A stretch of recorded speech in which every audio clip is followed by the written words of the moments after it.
All right, welcome back to the Beyond Coaching Podcast. Today's guest is Erik Castiglione, owner of Viking Athletics in Connecticut, a CrossFit-born training facility that's evolved into a full-spectrum strength conditioning and lifestyle coaching business. Erik's journey covers everything from bad business partnerships and burnout to building a higher ticket, more individualized model that actually serves adults in their 30s and 40s. He now runs a program that goes far beyond classes, helping clients with stress, nutrition, and performance longevity. Today, we're going to unpack the hard lessons behind sustainable gym ownership and what it really takes to evolve from CrossFit coach to business leader. How are we doing, Erik? I'm doing well. How are you? Good, man. Good. So how did Viking Athletics come to life, and why the name? Well, why the name, first off, is despite my Italian last name, I am actually, at least 50% Norwegian. According to my 23andMe that has now evolved to upwards of 70%. But the idea of, starting with the CrossFit gym, obviously community is huge. And it was the idea of kind of bringing everybody into my so-called extended family. So it was me tapping into my Nordic roots. And it was also, it evokes various emotions. It's kind of badass if you think about it. And it also kind of indicates what we do here. We train hard. It's that intense image. So it played into all of those things. How it came to be, well, I know we're going to get into my journey through past gym ownership. But I opened this facility because of how poorly my last partnership went. And this was my opportunity to do it on my own and hopefully do it better. So in 2016, my wife and I moved back to Connecticut. We were in Philadelphia. I had originally planned to open one town over. I had a building ready to go. I had the equipment ready to go. Zoning committee in that town nixed it, said it would create too much of a traffic pattern. Small town, Connecticut, what are you going to do? Damn. In touch with my predecessor. He was my first CrossFit coach. And lo and behold, he was looking to get out of this business. So I had been a member of this gym in 2009 before I moved down to Philadelphia, and he was willing to sell. So it worked out. I purchased the gym and imposed my own methods and brand on top of it. Nice. Absolutely.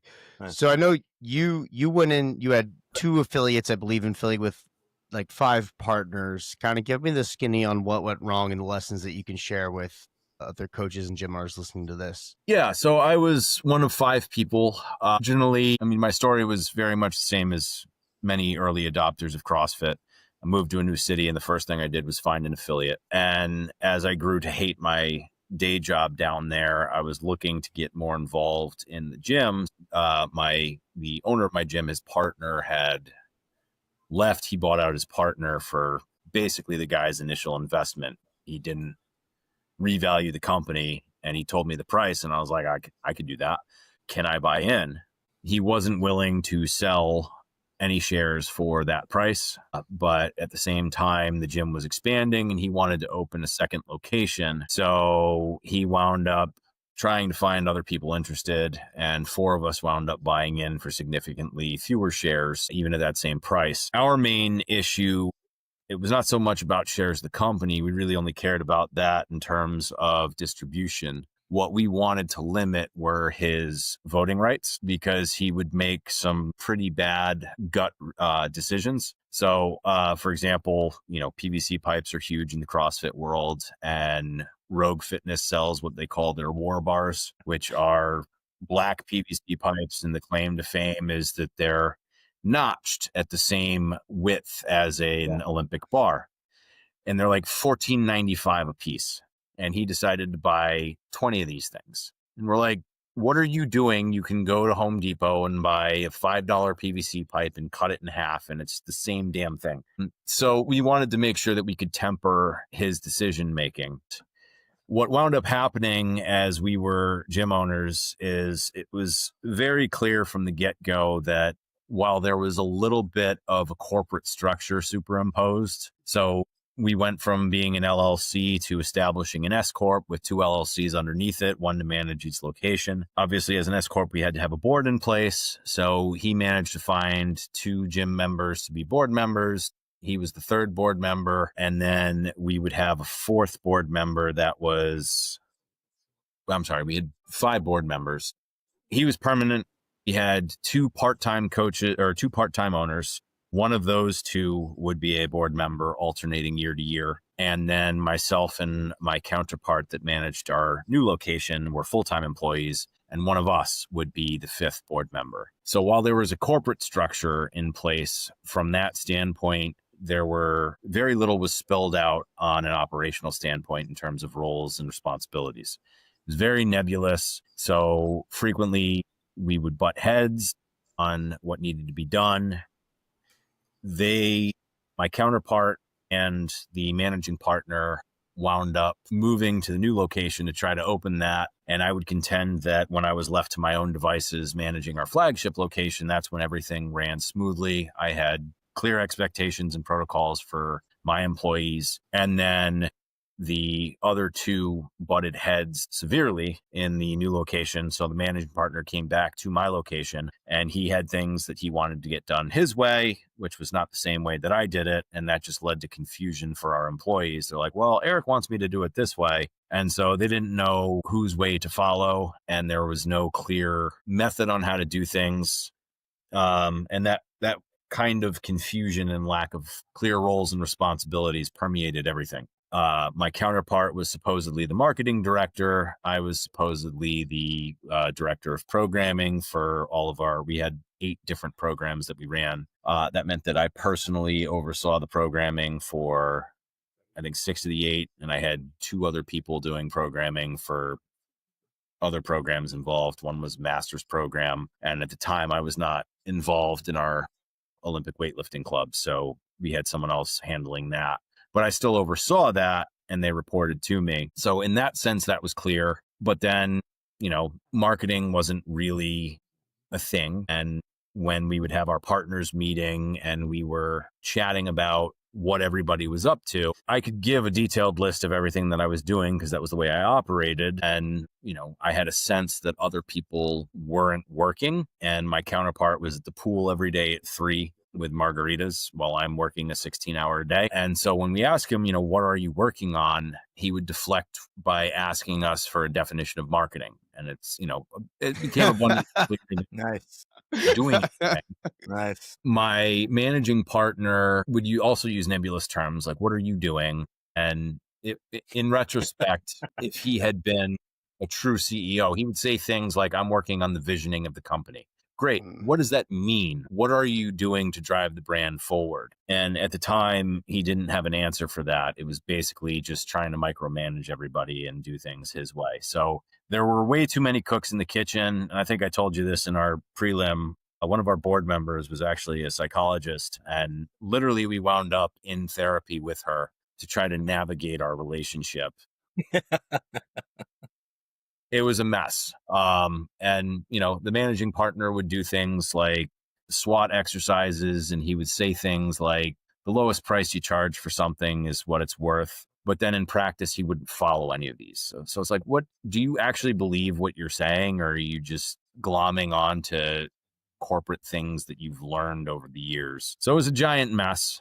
I think my final straw, I realized that I was picking up slack for other people. I realized that my counterpart that was the pool every day was being paid more than I was. And when I asked for compensation, I was told that we didn't have it in the budget. And then it was a merry-go-round of, well, why don't we have it in the budget? We need more members. But our flagship location had 500 members, which was big for a CrossFit gym. That's All huge. of our classes were capped. We didn't have, I think we had 10 Concept 2 rowers and we'd be running 2 classes simultaneously. So 35 people and about 4,500 square feet of space. People are doubling and tripling up on equipment. The equipment's taking a beating. And I finally realized, I was like, this is not sustainable. What we need are fewer members paying more. So when I proposed, I kind of intuitively grasped that there was that break-even point where your equipment is not going to take such a beating and you're still making money. And, they would tell me that with 600 members between 2 locations, we weren't making a profit. And so when we finally started looking at the numbers, we charged between $145 and $199 per membership, depending on the tier that you were doing. but our average revenue per member was down at like $117 a member. And I'm like, I'm sorry, am I the asshole here? This seems like something is wrong if our average membership rate is below the bottom of our membership range. And it's because people were grandfathered in at early rates like $90. There was no plan to bring them up. And my boss was terrified of losing members. So, pretty much every mistake in the book is what we ran into because he was afraid of alienating people. And, like I said, lack of clear roles and responsibilities. And the other issue, the reason that we wound up in therapy together is most people couldn't take criticism. So it was that whole need to be liked and accepted. And God forbid someone give you a negative review. So if you raise rates on somebody that's been there, that was the fear, was that someone was going to speak ill of the company. And so we never charged what we were worth. And so it was a giant mess all the way around. I mean, I'm actually shocked it didn't get bigger, considering you had the premier PVC training apparatus ever made, the Rogue Battle Bar. I always was wondering, I was always curious who purchased them. And now I know. I finally have that data. Who would buy it? I remember specifically seeing it like, why would someone pay $15 for a PVC stick? But yeah, that sounds like an absolutely, like, it's very different than I think what we normally hear from people as far as gym goes. It's usually the other way around, like one guy in a garage in a space that's trying to do 12 different jobs. And you guys, you're definitely on the other end of that spectrum. Like, way too many cooks in the kitchen, way too many people. Well, corporate structures. Me as a solo guy now, I would have the opposite problem. Right. I largely swung the other way. Yeah. But yeah. I love the argument of, well, define what marketing is for me. It's so good. Yeah. Yeah. It's funny because a lot of times we talk to a lot of people, and in anything, in coaching, in business and coaching, all these things, there's like kind of two different things that are important you have to hold in your mind. And one is like the conceptual stuff, what is the business? How does the business operate? The administrative side of like, you've got to have a structure and processes and you're building this. And then there's the other, which is just like the execution. Are you doing the thing in the business by the way you've defined how to do it? Are you following the SOPs? Are you, do you raise prices? Do you say, hey, we're cutting the grandfathering out, we're moving in this direction?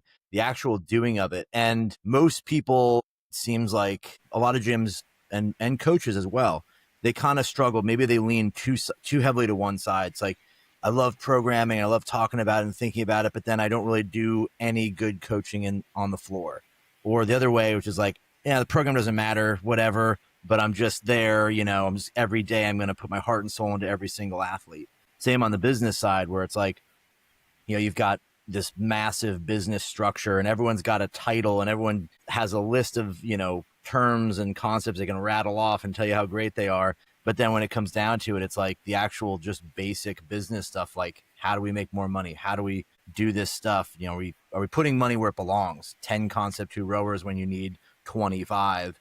It's like, how are you doing that? Do you feel like watching that happen the way it did, it changed a lot of what you did going into your stuff now, in the sense that you just kind of alluded to it, that you swung more the other way, but do you feel like it kind of tainted you in any one of those things? Like, hey, absolutely, this is not important. Yeah.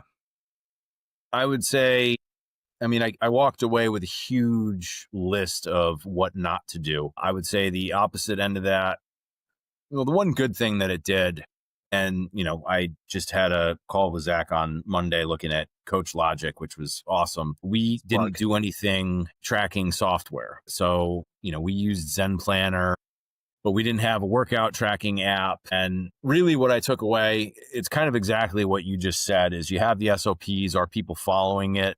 No, they weren't. So that was one thing that I tried to do. It was very nebulous how we hired new coaches. And it was really, who do I like as a person and will I let them into this training program? So I created an application system for that, tried to systemize it. And then lo and behold, I'm worried about this person leaving because he missed the deadline for this. So I'm going to let him in anyway. And he would just undercut those.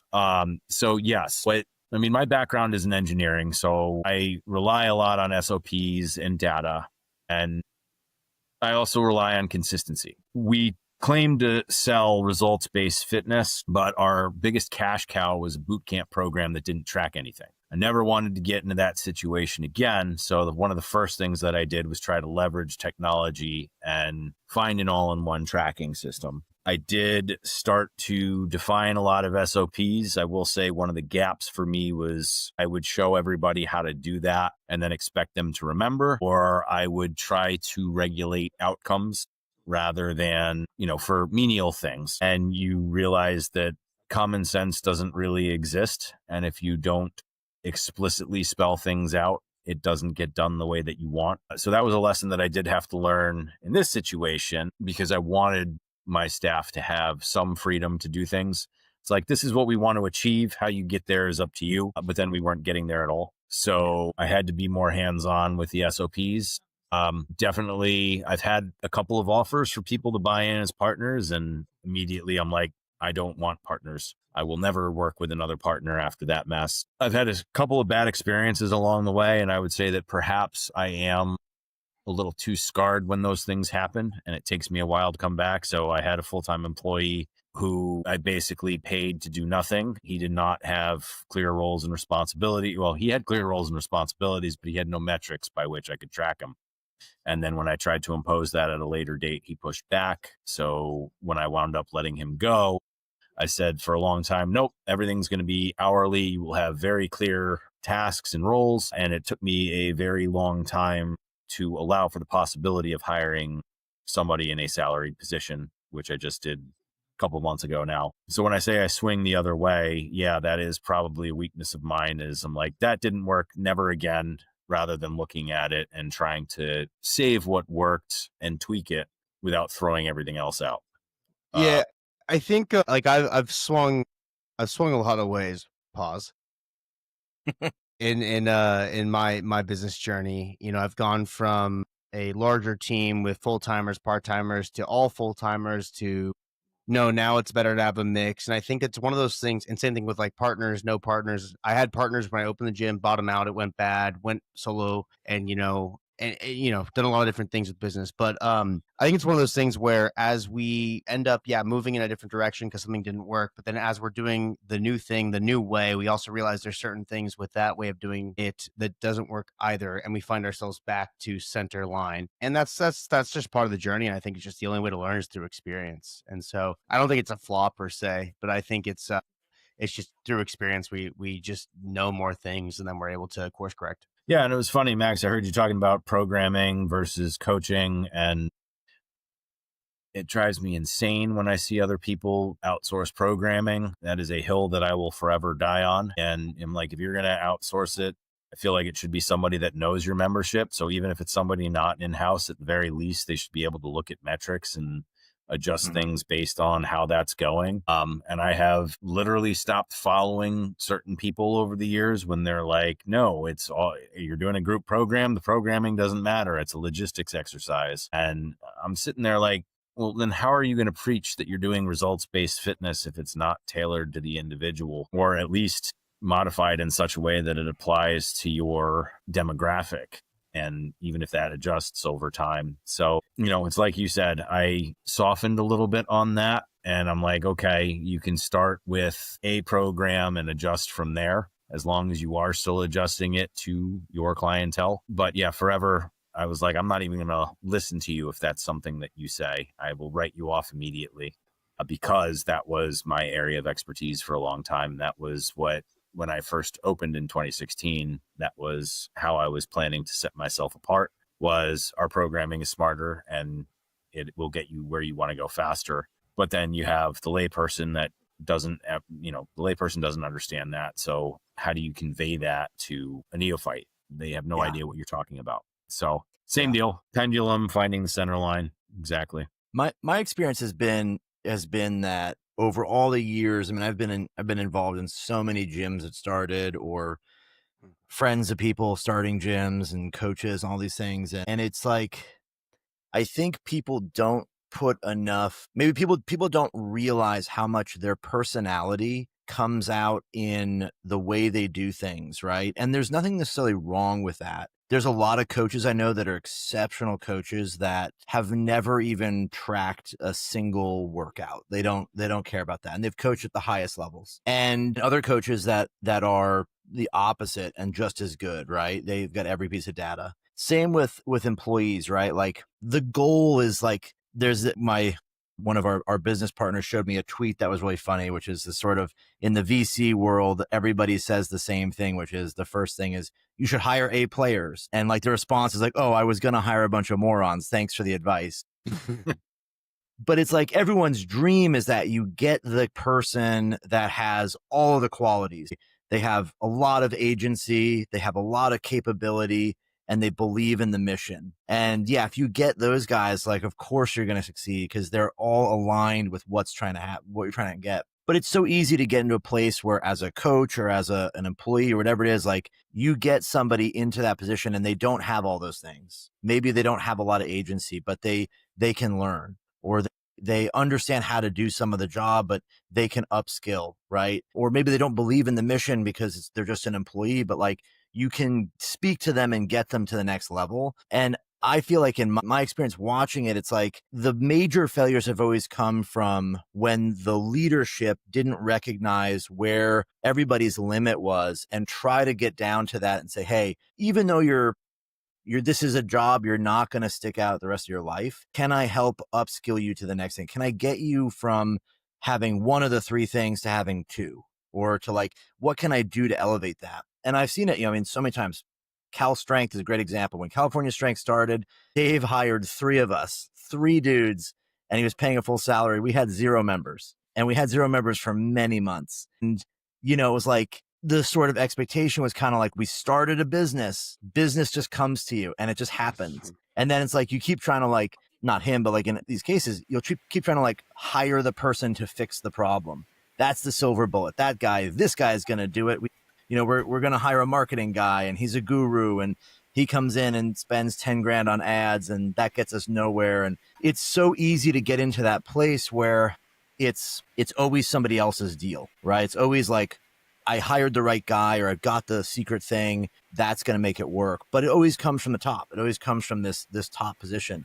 And like Zach and yourself and me, we've all been in these spaces where, it was our job to like elevate to the next level and had these experiences like yours where you've been through partners and stuff that just didn't work. In your current situation now, do you feel like you've been kind of jaded, you've been kind of in that spot? Do you feel like if someone came to you, you would feel like, hey, I've got the lessons that like, what would I do today? If I could start over this day, I would be more successful faster. Like, do you feel like you're in that place or do you feel like you're still kind of fumbling through trying to figure it out? No, I think I would be more successful faster. And I think you just hit a big nail on the head there where you're talking about meeting your employees where they are. Because I wouldn't say, well, I would agree with you that you tend to inject your own personality on things, but also, a big part of being a coach is empathizing with people and trying to meet them where they're at. And for me, I tend to be very stoic. So a big way that I try to do that is to relate it to my own experiences. So when I was coming up as a coach, I was working for the Navy as an engineer and I freaking hated my job and it was boring. And I had a lot of downtime because I won't even get into government funding, but suffice it to say, I finished my first project in 3 days and my boss yelled at me because it was supposed to take me 3 weeks. So I had nothing to do for 2.5 weeks. So I immersed myself in coaching because that's what I found enjoyment out of. I took every opportunity to learn. I took on programming for the gym. And even though it was my side hustle and not my main source of income, I was 110% committed. So when I hire part-time coaches, I naturally assume that that is them as well, because that was my experience. And it took me, I had this revelation probably earlier this year that not everybody is that committed. And it used to piss me off when I found that somebody was there. Pretty much they wanted to cover the cost of their membership. So they were going to do the bare minimum hours that I required for that, which is not necessarily a bad thing, provided that they're delivering the high level of service that we expect. But, I'm expecting people for I'm not paying them $50 an hour. They're earning what a coach would earn per class.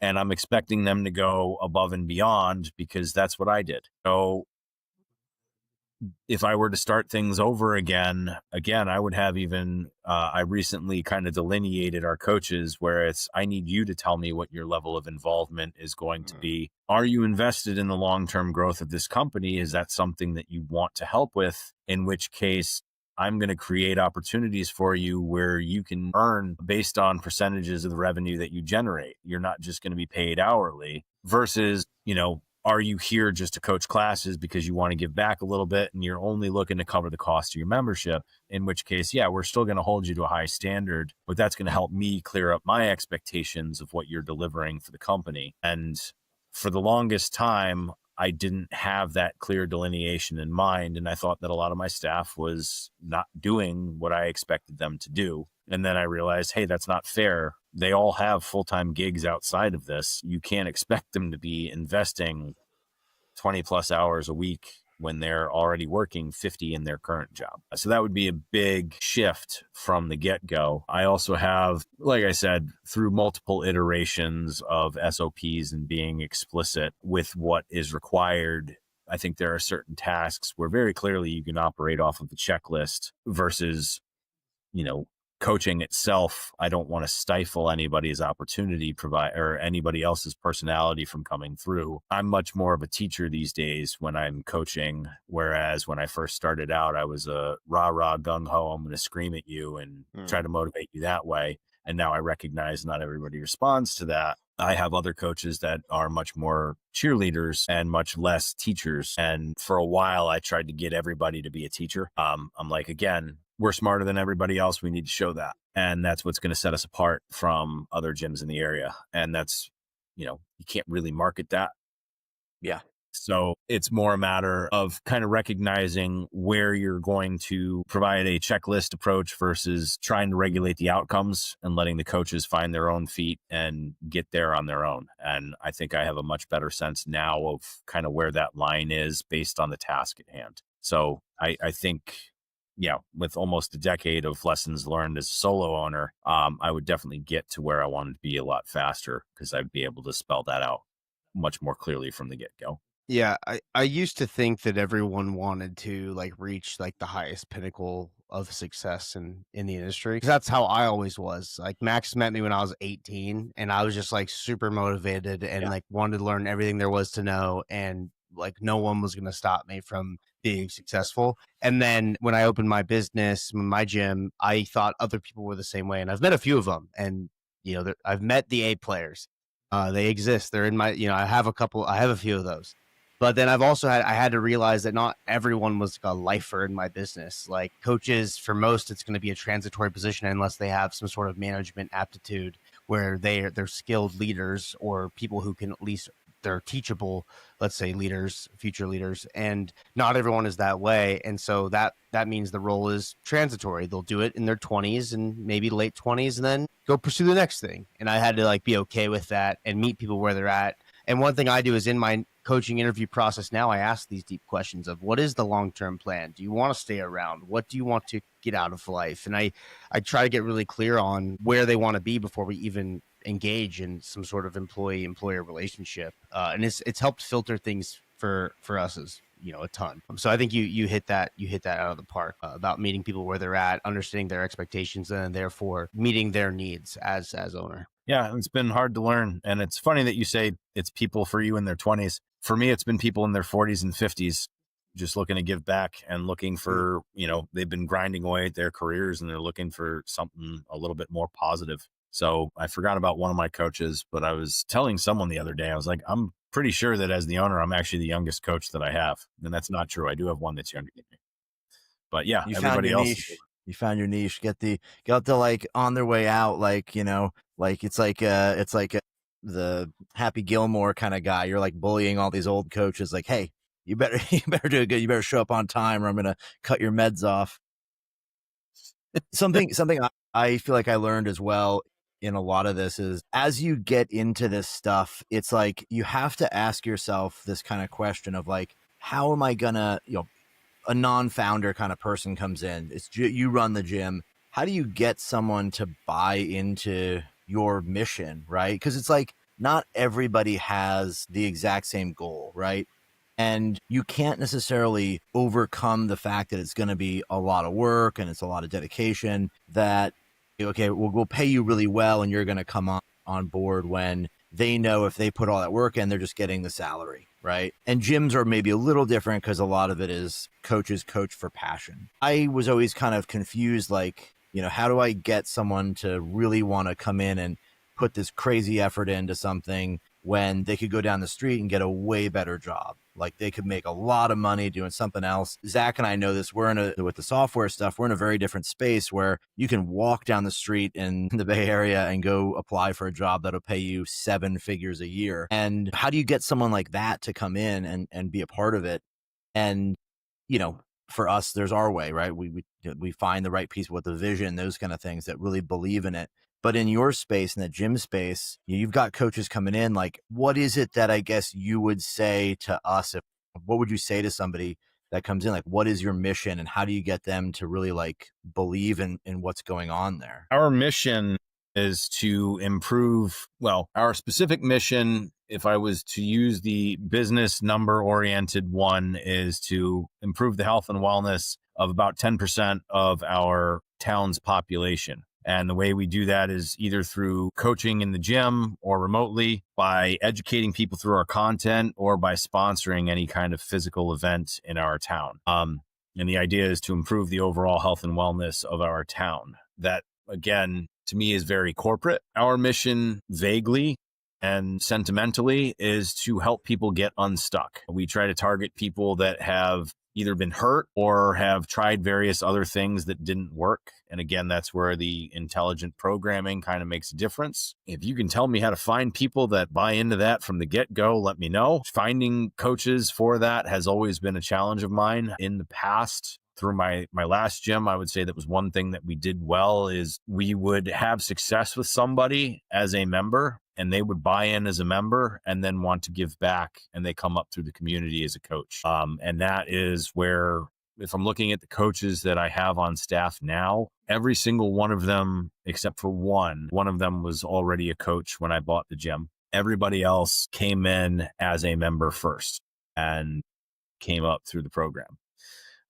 So in the past, I think I've hired 2 coaches that were coaches elsewhere first, and what we were doing really resonated with them. They had had bad experiences elsewhere and they saw what we were doing, or they had been to some kind of event that we hosted and our culture just resonated with them. But honestly, I would say it's easier to get the culture buy-in first and then to hire people from there. The people that haven't worked out long-term have been people I inherited a lot of coaches, and I've hired several over the years where either their interests shifted or they never really fully bought into what it was that we were doing, and it just didn't work out long term.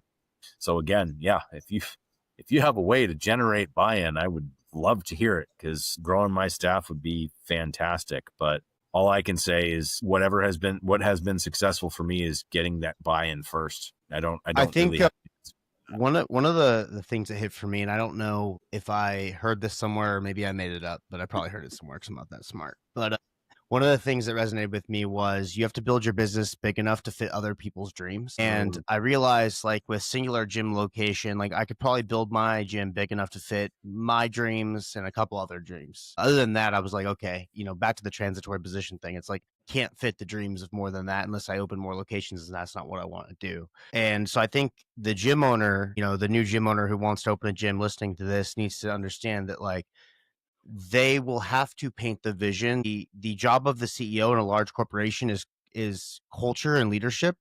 Now, defining those things is hard. It's kind of like marketing. But ultimately, that is the role, and we have to paint the vision big enough. And if we don't, and that's a mistake I've made, is like I didn't do a good job painting vision for years. I was just kind of on autopilot, and I'd have good staff churn because of it. So I think there's a lot we can do. I run my company on EOS. If we review a lot of goals quarterly, we do a big annual planning session. It's talked about, it's rehearsed, it's discussed, and it stays very real. So I think that's the key. When we're in a small business, it's just easy to skip over all that stuff and just kind of think like, oh yeah, we're just going to keep growing. But if we don't have targets, we don't even know what we're going for, where we're going. And we need to keep the ceiling high enough for those in our company to grow within it. So that's kind of like my thought on it. Yeah. And my full-time coach she's very passionate about helping women, particularly young girls, finding confidence through fitness. Not my niche per se, but it fits very, very well with our target demographic. I have another guy that he's absolutely nuts. He's an overnight nurse in the cardiac intensive care unit. And every February, he goes down to Florida and does 72-hour adventure race where he literally drives from Connecticut down to the Atlantic coast. They bus him over to the Gulf Coast, and he has 72 hours to hike, bike, and kayak across the panhandle of Florida.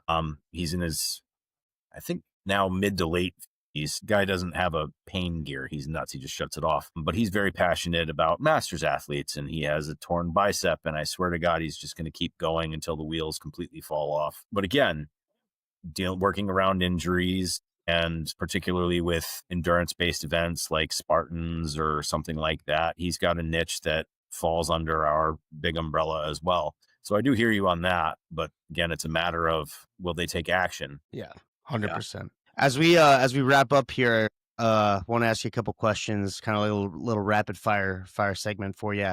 So I'll start with number one. Favorite part of coaching adults 40 plus? There's no ceiling to what they can achieve. Many of them are late adopters, so they're never going to hit that peak of fitness. Hardest role to hire for in a gym? Probably marketing. I'm not a bubbly person myself, so it's hard to recognize if that will translate into actual marketing skills. Absolutely. Last one here. Most underrated skill for a coach?